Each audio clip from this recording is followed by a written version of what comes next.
Halo teman semua, nama aku Daniel dan di video kali ini kita akan kembali berinvestasi dan nanti aku akan menjawab salah satu pertanyaan dari teman-teman yang bertanya seputar dana 100 juta seharusnya gimana ya men? Nah sebelum kita masuk ke topik pembahasan kita, seperti biasa aku akan menambah posisiku di Bibit. Saat ini aku memiliki portofolio di Bibit sebanyak sekitar 172 jutaan dan nanti mungkin aku juga bakal menarik danaku ya men. Tapi ini aku bakal masukin dana ini cuman untuk manfaatin cashback. Seperti biasa aku bakal manfaatin di portofolio yang aku miliki yaitu di Investor Habit dan masukinnya di reksadana pasar uang yaitu yang ini teman, Majoris Pasar Uang Indonesia. Aku tinggal pencet top up di sini, mungkin aku hanya akan top up sebanyak 1 juta rupiah. Oh, karena di sini aku ada saldo RDN, mungkin aku bakal isi dulu aja saldo RDN ku. Di sini aku tinggal salin rekening RDN ku. Nah, kemudian aku akan transfer menggunakan bank digital gue teman. Tujuannya supaya nggak dikenakan biaya sama sekali. Ya udah kita tinggal top up 1 juta aja di sini, confirm, kemudian masukin password seperti biasa. Nah, kalau udah harusnya sekarang saldo di Bibitku udah bertambah menjadi 1 juta lebih 3712 ya men. Ini ada 3712 ini karena aku dapat kupon bulanan dari SBN yang aku beli yaitu cuma 1 juta rupiah. Ya udah kita tinggal ulangi langkah yang tadi, kita top up di Majoris Pasar Uang Indonesia, masukinnya sebanyak 1 juta 3712. Setelah itu di sini aku tinggal nyalain cashback, kemudian pencet beli sekarang dan juga aku saya menyetujui, kemudian pencet bayar sekarang. Kemudian kita akan bayar langsung menggunakan RDN Wallet. Nah, kemudian di sini aku tinggal masukin PIN seperti biasa. Nah, kemudian pembayaran berhasil. Berikutnya kalau kita pencet selesai, sekarang udah beres elemen, portofolioku udah menjadi 173 juta sekian. Dan saldo di Cbankku juga udah berkurang menjadi 100 juta elemen. Dan mungkin dalam beberapa saat ke depan, aku juga akan menarik sebagian dari dana ini, karena seperti yang udah aku kasih tahu di video-video sebelumnya, aku akan menggunakan sebagian danaku untuk beli properti elemen. Oke, kita bakal langsung masuk ke pertanyaan yang pengen aku jawab di video kali ini, yaitu dari Kak Willia by Miki. Bang, aku lagi nganggur, tapi ada dana 100 juta. Bingung mau digimanain. Tolong kasih pencerahannya. Apa diinvestasi atau gimana ya? Oh iya, aku simpen juga semua uangnya di Cbank selama ini belum diapa-apain selama nganggur. Banyak yang ngajak bisnis tapi masih ragu karena uangnya karena kurangnya pengalaman dan beberapa kali kena tipu di masa lalu. Nah, di sini juga ada lumayan banyak respon-respon dari para teman-teman semua, tapi aku bakal coba jawab menurut pendapatku pribadi ya. Kamu boleh anggap aja ini sebagai referensi, boleh ikutin juga ataupun nggak diikutin juga nggak apa-apa ya, men. Nah, pertama-tama aku mau jelasin dulu sebenarnya pertanyaan ini lumayan sulit dijawab ya. Karena di sini ada lumayan banyak informasi yang aku masih miss. Contohnya misalnya di sini kamu nggak sebutin kamu berusia berapa. Karena biasanya usia itu semakin muda semakin kita bisa mengambil resiko. Kemudian juga bagaimana risk profile kamu. Kemudian berapa orang yang bergantung sama kamu. Bagaimana keadaan hidup kamu. Tanggunganmu siapa aja. Kemudian apa aja goal investasi kamu. Tujuan investasi kamu apa. Tujuan keuangan kamu apa. Kemudian kamu juga di sini masih belum sebutin apakah kamu pengen investasinya itu untuk short term, long term, atau medium term. Nah, karena dengan berbagai macam pertimbangan-pertimbangan yang aku sebutkan tadi, bisa jadi jawabannya itu bisa berbeda-beda ya, men. Karena itu akan mempengaruhi keputusan apa yang sebaiknya kita ambil. Tapi nggak apa-apa, di sini aku bakal coba jelasin aja ya, men, menurut informasi yang ada. Jadi di sini kan pertanyaan utamanya adalah 100 juta ini harus diapakan. Di sini aku bakal kasih 5 step mudah ya, men. Yang pertama adalah dana darurat. Jadi di sini kamu cek dulu apakah kamu memiliki dana darurat atau enggak. Dana darurat itu adalah simpelnya itu seperti emergency fund. Jadi itu dana yang kamu siapkan nanti kalau misal sewaktu-waktu kamu butuh dana, kamu bisa langsung tarik dana kamu dari dana darurat ini tanpa kamu harus menyentuh portofolio atau investasi kamu yang lainnya, kan? Jadi istilahnya ini sebagai bumper atau sebagai safety net supaya kalau misal kamu punya investasi, kamu punya dana darurat dan sewaktu-waktu kamu butuh dana, kamu nggak akan langsung ngotak-ngatik investasi kamu. Kamu bisa langsung ngambil dana dari dana darurat dulu. Kemudian nanti beberapa saat kemudian kamu bisa isi dana daruratnya lagi. Nah, dana daruratnya itu berapa? Itu berbeda-beda. Makanya tadi aku tanya tanggungan kamu seperti apa. Kalau misal kamu nggak punya tanggungan dan kamu masih muda banget, ya mungkin dana darurat itu 3 bulan aja nggak apa-apa. Tapi kalau misal kamu udah punya tanggungan, katakan mungkin kamu membiayai orang tua dan adik kamu, mungkin kamu bisa siapin 6 bulan atau 9 bulan. Tapi kalau misal kamu katakan udah berkeluarga nih, udah punya istri, udah punya anak, nah itu jauh lebih banyak akan lebih baik. Biasanya aku merekomendasikan 9 sampai 12 bulan juga oke. Jadi langkah pertama adalah kamu cek dulu kamu udah punya dana darurat atau belum, kemudian kamu tentukan berapa dana darurat yang cocok buat kamu. Katakan kamu butuhnya 3 bulan nih, ya udah tinggal 3 bulan kali pengeluaran kamu. Katakan pengeluaran kamu per bulan 5 juta, berarti kamu harus siapin 15 juta di dana darurat kamu ya, men. Dan simpennya di tempat yang liquid supaya kamu bisa mudah tarik kapanpun. Kemudian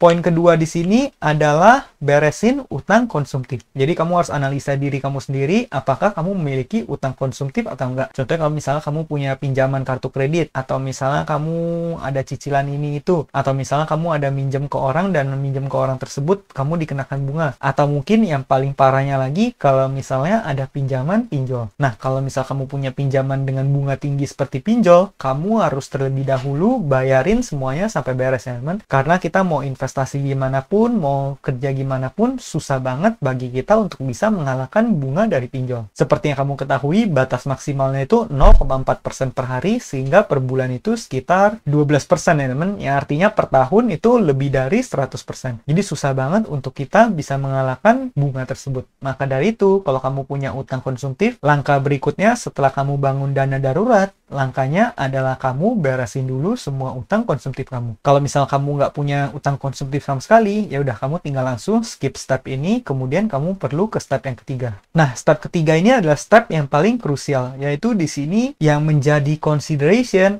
adalah apabila kamu saat ini punya cash flow atau enggak ya teman. Tadi kamu sebut kamu itu saat ini sedang menganggur, jadi mungkin konteksnya adalah kamu nggak memiliki cash flow. Nah, karena kamu saat ini nggak memiliki cash flow, jadi rekomendasiku adalah kamu bisa menggunakan sebagian dari uang tersebut untuk memulai bisnis. Baik misalnya kamu kalau misalnya pengen jualan, ya kamu boleh gunakan uang itu sebagai modal usaha, kamu coba jualan, atau kalau misalnya kamu udah punya skill tertentu, boleh juga kamu nge-freelance, kamu menjual jasa kamu, atau kalau misalnya kamu punya pengetahuan tertentu, kamu juga bisa katakan bikin konten. Kalau misal kamu senangnya di bidang content creation, kamu juga bisa bikin konten. Nah, bahkan kalau misalnya kamu masih muda, aku juga bahkan merekomendasikan kalau misalnya kamu belum punya skill apa-apa, kamu pengen belajar skill baru, itu juga boleh. Misalnya kamu gunakan sebagian uang tersebut untuk kamu ngambil kursus, kamu investasi ke diri kamu sendiri. Itu juga boleh. Karena kalau misalnya udah punya skillnya, kamu bisa menghasilkan lebih banyak uang. Atau kalau misalnya kamu pengen bekerja lagi, kan saat ini kondisinya nganggur. Nah, boleh juga kalau misalnya uang tersebut kamu gunakan sebagian untuk supaya kamu bisa mendapatkan pekerjaan. Contohnya kamu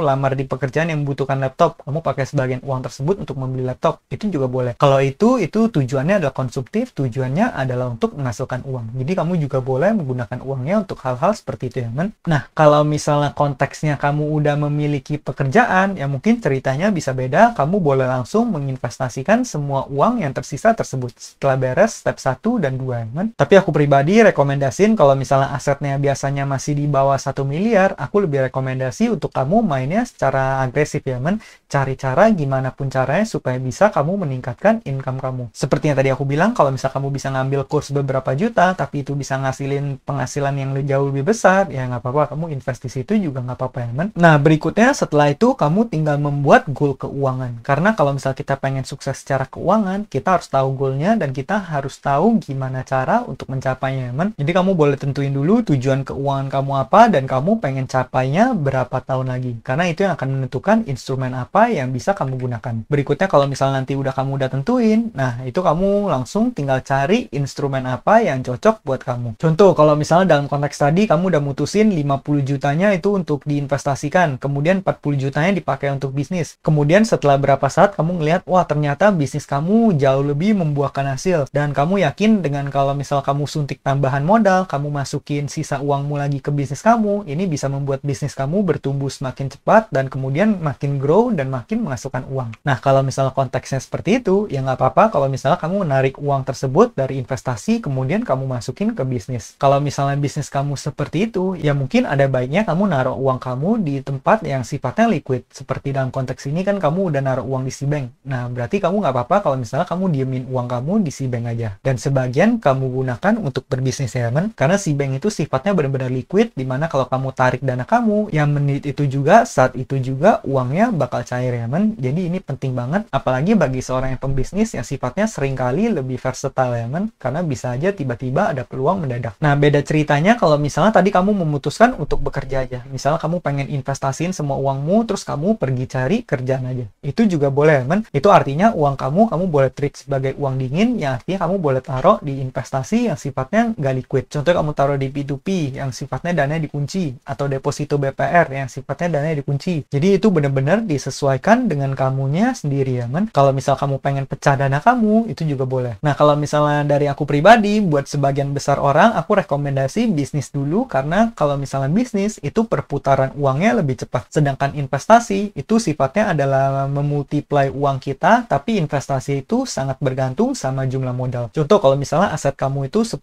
juta. Kamu katakan kamu jago investasi, kamu dapat 30%, itu per tahun kamu hanya mendapatkan 3 juta rupiah. Dan itu 30% udah angka yang susah banget dicapai untuk seorang investor ya men. Tapi katakan kita investasinya biasa aja ya, normal-normal aja, ngasilin 10% per tahun. Tapi katakan di sini modal kamu udah besar banget, karena kamu punya penghasilan besar, uangnya ditabung sehingga modalnya jadi besar. Contohnya kamu punya 1 miliar, 1 miliar itu kamu investasikan dengan return 10% aja, kamu udah mendapatkan 100 juta per tahun. Artinya kamu per bulan udah mendapatkan sekitar 8 juta sekian passive income. Maka dari itu investasi sangat bergantung dengan jumlah modal. Kalau saranku pribadi, bisnis kamu boleh gunakan untuk membangun kekayaan, kemudian investasi kamu gunakan untuk mempreserve wealth kamu atau memultiply lagi uang yang udah kamu miliki yang udah banyak tersebut ya men. Biasanya juga cara yang direkomendasikan adalah kamu bisnisin semua uang kamu gunakan untuk bisnis sampai uang kamu nggak bisa kelola di bisnis kamu udah nggak tahu mau gimanain lagi. Nah, itu baru kamu lemparin ke instrumen investasi ya, men. Aku pribadi juga kalau misalnya ada peluang di bisnis yang bisa menghasilkan lebih banyak uang, pasti aku masukin di bisnis. Karena saat ini masih belum ada, makanya aku kebanyakan naruh uangku di instrumen investasi yang sifatnya memberikan passive income ya, men. Nah, mungkin di video berikutnya nanti aku bakal bahas putar gimana merintis bisnis ataupun mencari peluang bisnisnya, men. Jadi bagi teman-teman yang belum subscribe, kamu boleh subscribe dulu supaya kamu nggak ketinggalan video-video terbaru dari aku ya, men. Karena aku bakal selalu upload di channel ini secara rutin. Nah, mungkin sekian aja videoku pada kali ini. Semoga video yang bermanfaat. Akhir kata, jangan lupa untuk selalu